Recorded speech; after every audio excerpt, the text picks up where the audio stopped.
Hello my dear aspirants. आज 15 जनवरी को army day मनाया जाता है। हर साल 15 जनवरी को आप जानते हैं आर्मी डे यानी थल सेना दिवस मनाया जाता है और जिसका हेडक्वार्टर नई दिल्ली में है। आज 2025 में हम इसका 77th रेजिंग डे या फाउंडेशन डे मना रहे हैं, सेलिब्रेट कर रहे हैं, जिसकी थीम है सक्षम भारत, समर्थ भारत, सक्षम सेना।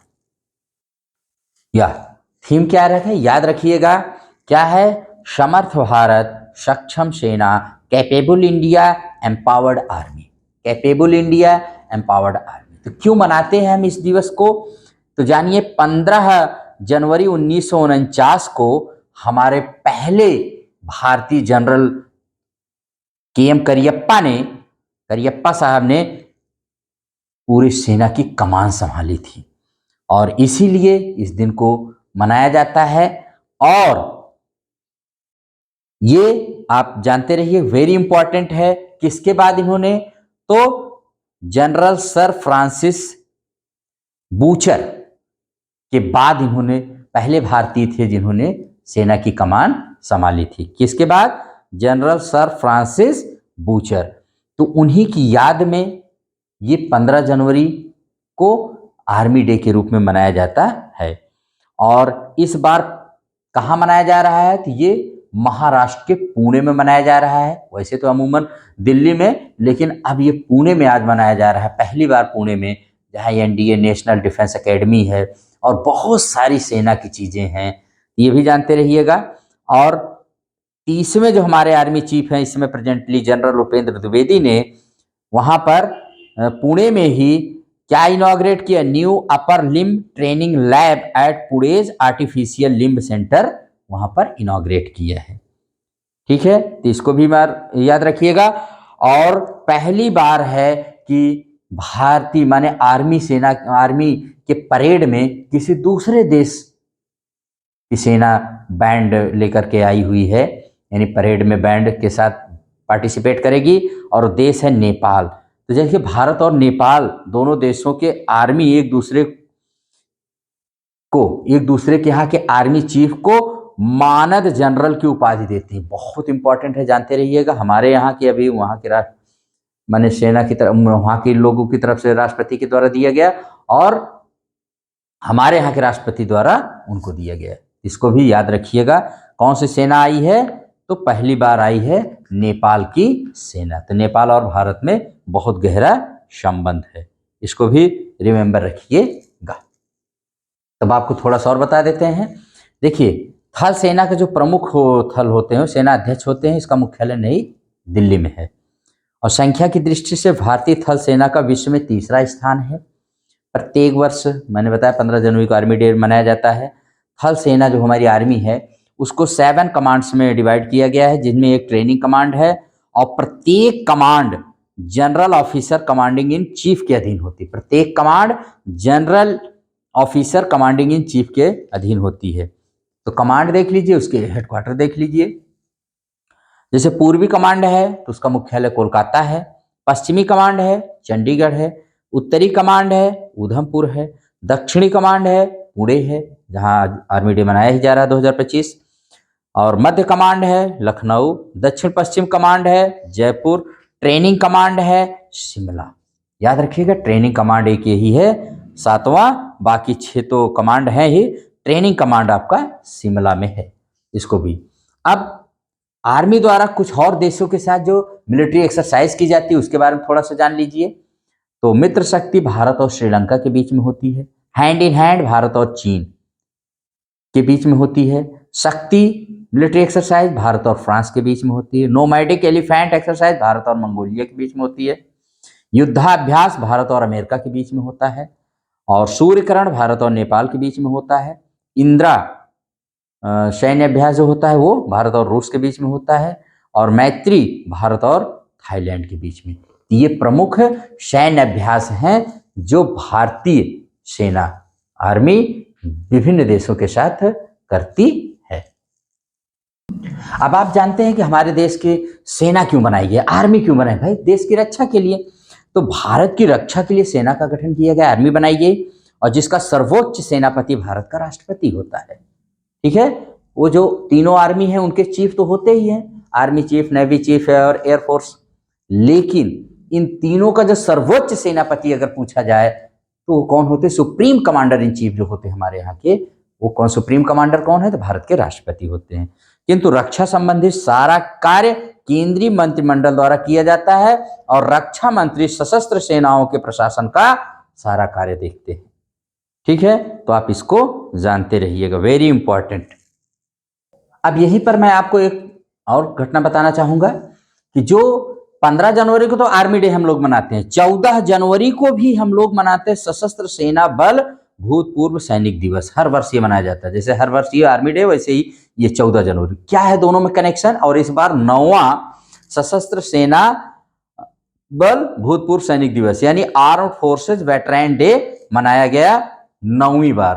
2016 से शुरू किया गया था इसको मनाना और इस बार 9वां आर्म फोर्सेस वेटरन डे मनाया गया। तो क्या है ये, इसको हम लोग देखते हैं, दोनों में क्या अंतर है पहले जान लीजिए। देखिए 15 जनवरी को जनरल करियप्पा ने भारतीय सेना की कमान संभाली थी, तो उसके उपलक्ष्य में आर्मी डे मनाया जाता है। और 14 जनवरी 1953 को ये रिटायर हो गए थे, तो उसके उपलक्ष्य में जो भूतपूर्व सैनिक हैं जिन्होंने अपने देश के लिए अपना सब कुछ न्यौछावर कर दिया, उनके उपलक्ष्य में आर्म फोर्सेज वेटरन डे मनाया जाता है।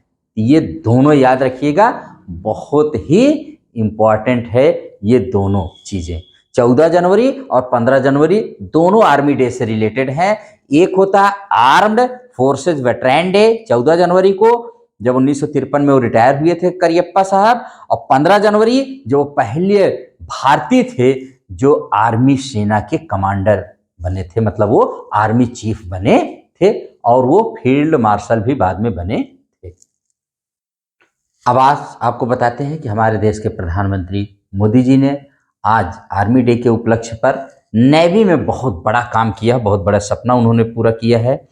15 जनवरी 2025 को मझगांव डाक ship builders limited MDL Mumbai में महाराष्ट्र में 3 अग्रणी नौसेना युद्ध पोतों और पनडुब्बियों INS सूरत, INS नीलगिरी और INS वागसीर का कमीशन किया, मतलब उनको एकदम कमीशन कर दिया, मतलब वो रेडी हैं।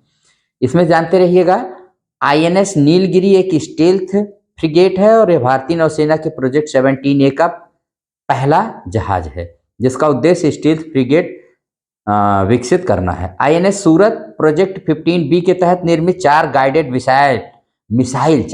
मिसाइल विध्वंसक श्रेणी के जहाजों में से अंतिम है और INS वागसीर भारतीय नौसेना की प्रोजेक्ट 75 के तहत निर्मित कलवरी श्रेणी की 6ठी और अंतिम पनडुब्बी है। तो इसको आप जानते रहिएगा और इससे हमारी भारतीय सेना की भने हमारी नेवी कितनी मजबूत होगी आप इमेजिन कर सकते हैं। ठीक है, INS सूरत, INS नीलगिरी को रक्षा shipyard Mazagon dock ship builders limited MDL Mumbai द्वारा स्वदेशी रूप से डिजाइन और निर्मित किया गया है। INS वागसीर पनडुब्बी भारत फ्रांस सहयोग से बनाई गई है जिसका निर्माण MDL द्वारा फ्रेंच नेवल ग्रुप से प्रौद्योगिकी हस्तांतरण के साथ किया गया है, इसको भी जानते रहिएगा। अब भारतीय नौसेना की जानते हैं परियोजना 17A क्या है, जो प्रोजेक्ट है भारतीय नौसेना का प्रोजेक्ट 17A भारतीय नौसेना के पहले के प्रोजेक्ट 17 शिवालिक श्रेणी के फ्रिगेट पर आधारित है। भारतीय परियोजना 17A के पहले जहाज का नाम INS नीलगिरी है। प्रोजेक्ट 17A के तहत कुल 7 जहाज का निर्माण किया जाना है। 4 जहाजों का निर्माण Mazagaon dock ship builders limited द्वारा किया जाएगा और 3 का निर्माण garden reach ship builders and engineers GRSE Kolkata द्वारा किया। 4 बनाएंगे MDL और 3 बनाएगा GRSE। ठीक है, तो आप इसको याद रखिएगा और जान लीजिए इसमें नीलगिरी श्रेणी के जहाज में बेहतर स्टील्थ क्षमता है तथा इनमें 2 हेलीकॉप्टर रखे जा सकते हैं। जहाज की लंबाई 149 मीटर, चौड़ाई 17.8 मीटर और इसकी अधिकतम गति 28 नॉट है। नॉट का मतलब जो पानी में चलने की गति होती है उसको नॉट में नापा जाता है। यह जहाज 8 ब्रह्मोस सुपरसोनिक क्रूज मिसाइलें, 32 MRS टारपीडो और कवच चाप लॉन्चर और एक 76 मिलीमीटर बंदूक ले जा सकता है। ठीक है। और भविष्य में यह स्वदेशी रूप से विकसित VLSRSAM मिसाइलों की भी मेजबानी करेगा। परियोजना बी समझ लीजिए, प्रोजेक्ट 15B के तहत जान लीजिए, भारतीय नौसेना की परियोजना बी, जिसे विशाखापत्तनम श्रेणी का विध्वंसक भी कहा जाता है, 2011 में शुरू हुई थी। यह एक निर्देशित मिसाइल विध्वंसक है जिसे भारतीय नौसेना की युद्धपोत डिजाइन ब्यूरो द्वारा डिजाइन किया गया है और इसका निर्माण Mazagaon dock ship builders limited MDL Mumbai द्वारा किया गया है। प्रोजेक्ट बी 15 के अंतर्गत पहला जहाज INS विशाखापत्तनम 2015 में लॉन्च किया गया था, जिसके बाद INS मारमुगो, INS इम्फाल और INS सूरत लॉन्च किए गए। तो इसको याद रखिएगा, पहला INS विशाखापत्तनम, फिर उसके बाद INS मारमुगो, INS इम्फाल, INS सूरत लॉन्च किए गए। ये जहाज भी 2 हेलीकॉप्टर ले जा सकता है, इसमें आधुनिक स्टेल्थ विशेषताएं हैं। अब प्रोजेक्ट 75 जान लीजिए। तो प्रोजेक्ट 15 को प्रोजेक्ट 75, ठीक है। प्रोजेक्ट 75 को 2005 में रक्षा मंत्रालय द्वारा फ्रांस के सहयोग सरकार के साथ एक समझौते के आधार पर भारत में 6 स्कॉर्पियन श्रेणी की पनडुब्बियों के निर्माण यानी पनडुब्बी सबमरीन को बनाने के लिए समझौता हुआ था। फ्रांसीसी रक्षा कंपनी नेवल ग्रुप ने प्रौद्योगिकी प्रदान की, जबकि इसका निर्माण मझगांव डॉक्स द्वारा किया गया है। इस परियोजना के तहत 6 पनडुब्बियों का निर्माण किया गया है।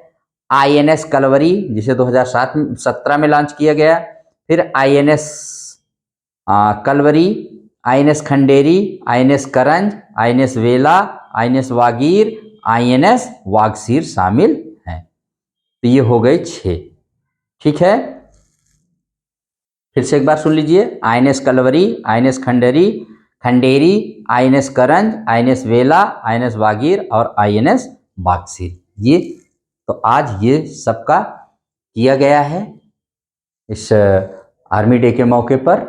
और मोदी जी ने कहा, चाहे वो आसमान हो, चाहे धरती हो, चाहे कहीं पर भी हो, चाहे वो गहरा डीप सी हो, हम कहीं भी पीछे होने वाले नहीं हैं। आज भारत अपना डीप सी से लेकर अंतरिक्ष तक अपना झंडा गाड़ रहा है। जनरल करियप्पा, जो पहले जिनके पद ग्रहण करने को ही हमारे यहाँ आर्मी डे मनाया जाता है, उन्होंने एक सपना देखा था जो अधूरा रह गया। बहुत सारे देशों में ये पूरा हो गया है, लेकिन हमारे यहाँ उनका सपना था कि वो चाहते थे कि हर परिवार से हर वो नागरिक को ट्रेनिंग दी जाए आर्मी की, ताकि हमारे यहाँ हर परिवार से एक जवान तैयार हो सके। आज तक वो नहीं हो पाया है, लेकिन हो सकता है कि भविष्य में ऐसा हो। तो हम होप के साथ और आपको बहुत विश करते हैं a very happy army day आज, ठीक है। और इसी के साथ इस क्लास को यहीं पर हम एंड करते हैं। फिर मिलेंगे नेक्स्ट टाइम पर। Till then goodbye, thank you very much.